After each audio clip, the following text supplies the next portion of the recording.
Okay, three. Okay, so 3, 2, 1. Off you go. I love the book of John in the Bible. Why? There's a scripture I love in the book of John, and it's in John chapter 18, verse 36. Jesus answered, "My kingship does not come from this world. If I were a king like those of this world, my guards would have fought to save me from being handed over to the Jews. But my kingship is not of this world." I'm going to explain the scripture to you, and it's going to help everyone. It's not just for Bible believers. It's for everybody. Do you know why Jesus said his kingship was not of this world? He was talking about submitting to the will of God, obedience, where it does not have to be your own way, where you obey the commands of God, submitting to the will of the ultimate source. I'm not talking about man-made assignments, God-given assignments, where you submit to the will of God. What does God want for me? What does he want me to do? Am I a president? What does he want me to do in that office? Am I the head of a family? Am I the father? What does he want me to do as a head of the family? Am I a head teacher? What does he want me to do in that role? Do I have a title? What do I need to identify with myself for people to know truly I'm answering to the title? Submission to the will of God. It gets to a point in your life where you cannot even help yourself anymore. You have to look onto the heavens where God the Father resides, where no man can really help you but God. And so Jesus got to that point where he was betrayed and handed it over to the Jews, and they wanted to kill him. He could have run away, but he did not. He knew it was the will of God. He knew he had a mission for humanity.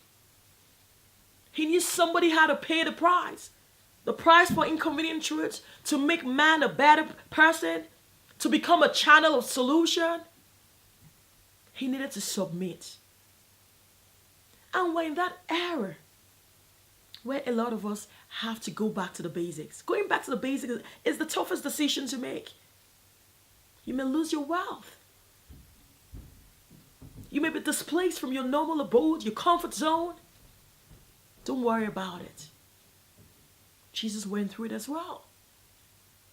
Submission is the most daunting task, but I tell you, you'll be better for it.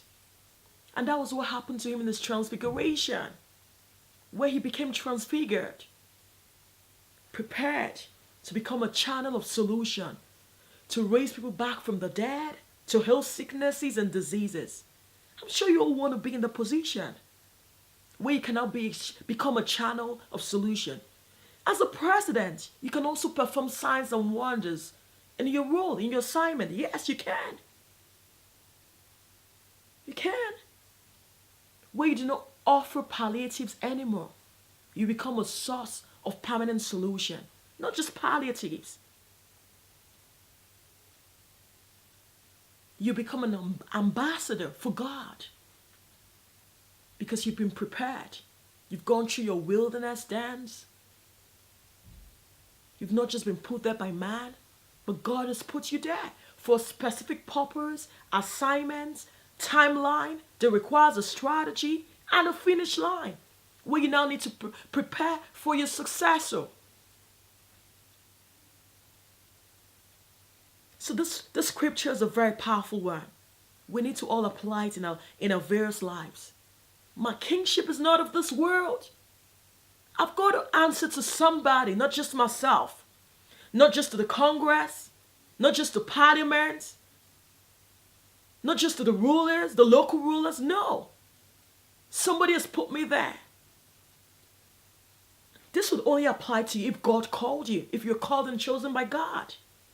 But for those of you, the man has put you there, I don't think you're going to really last there because you're not empowered for the role you found yourself in. So that's why Jesus said, my kingship is not of this world. If I were like the kings of this world, I would have my guards chasing on those, hating me, rejecting me, abusing me. I know my mission. And God knows I know my mission. And God knows that I need Him for my assignment, for my mission. It's not by my power, really. Although I have dominion too. But I don't consider myself God. There's only one God. Let's look through the lens. Through that lens. And we'll see what we'll do with our own lives. Where we submit, we shed off every form of pride and let humility take its course in our life. Do you know man is nothing without God? We can't do nothing without Him. It doesn't matter the size of your human network. It doesn't matter your entourage. It doesn't matter what car you're driving in. It doesn't matter what jet you're flying in the sky.